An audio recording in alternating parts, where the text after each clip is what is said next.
Gun control, people. Gun control.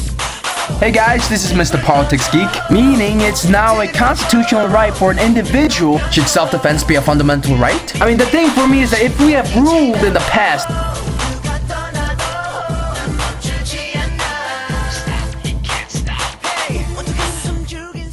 hey guys, this is MrPoliticsGeek, and today is a great day for the Politics Geek Nation. Why? Because we have something controversial to talk about. Well, what is it? Oh, you know, something called the Second Amendment. Translation? Gun control, people. Gun control. On June 28th, 2010, the Supreme Court finally came up with a decision on the constitutionality of the Chicago handgun ban. In a divisive 5-4 decision, they banned the ban, meaning it is now a constitutional right for an individual to own a handgun for self-protection in their house. Now, obviously, this sets off a nation-old debate on gun control. So let me break this down for you. The question at hand really comes down to this. Do the 24/7 words in the Second Amendment guarantee an individual the right to bear arms? For your informative well-being, I have the 27 words right here. A well-regulated militia being necessary to the security of a free state, the right of the people to keep and bear arms shall not be infringed. I don't know why I said that in an accent. You see, the gun control people say the word people refers to a well-regulated militia, meaning the right to bear arms is actually a regulated right. On the other hand, gun advocate people say the words well-regulated militia refers to the word people, making the right to bear arms a fundamental right. You know, and since this debate has been a hot topic ever since the creation of this entire nation, I thought a bit of statistics will help. Here is the percentage of people who die from gun-related violence. Here is the percentage of people who were killed when a debate about gun-related violence got violent. Then there are the people who died from listening to Justin Bieber's voice that won't hit puberty. I've heard that puberty's never gonna come for Justin Bieber. Ever. As you can see, we can reduce the amount of people freaking dying by having a debate that won't involve this, or this.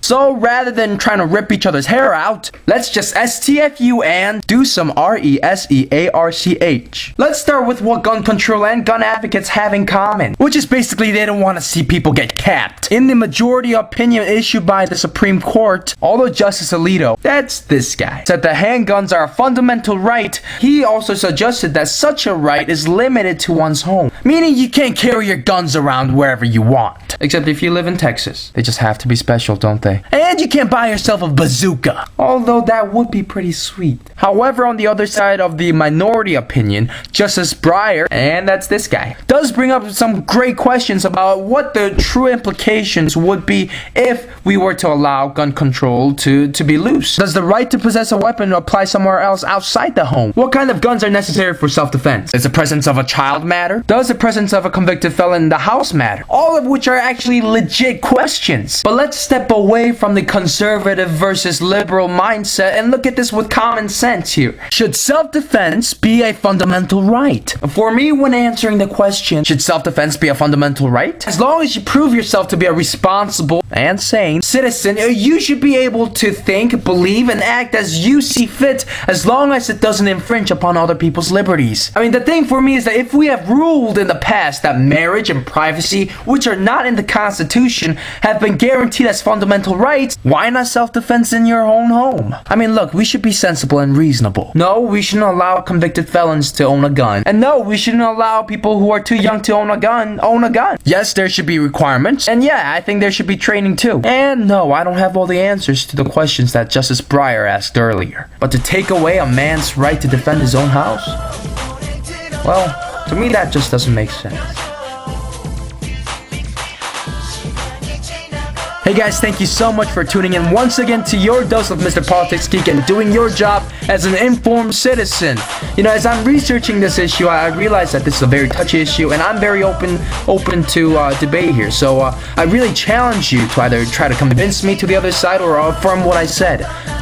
Or if you don't have a position, just leave a comment about how you like the video. By the way, shout out goes out to ChicanoAngel01. Why? Because he asked for a shout out.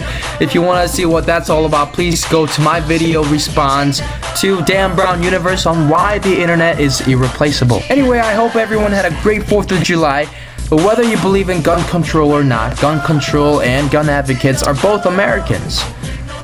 Anyway, this has been Mr. Politics Geek, and this has been your dose of politics.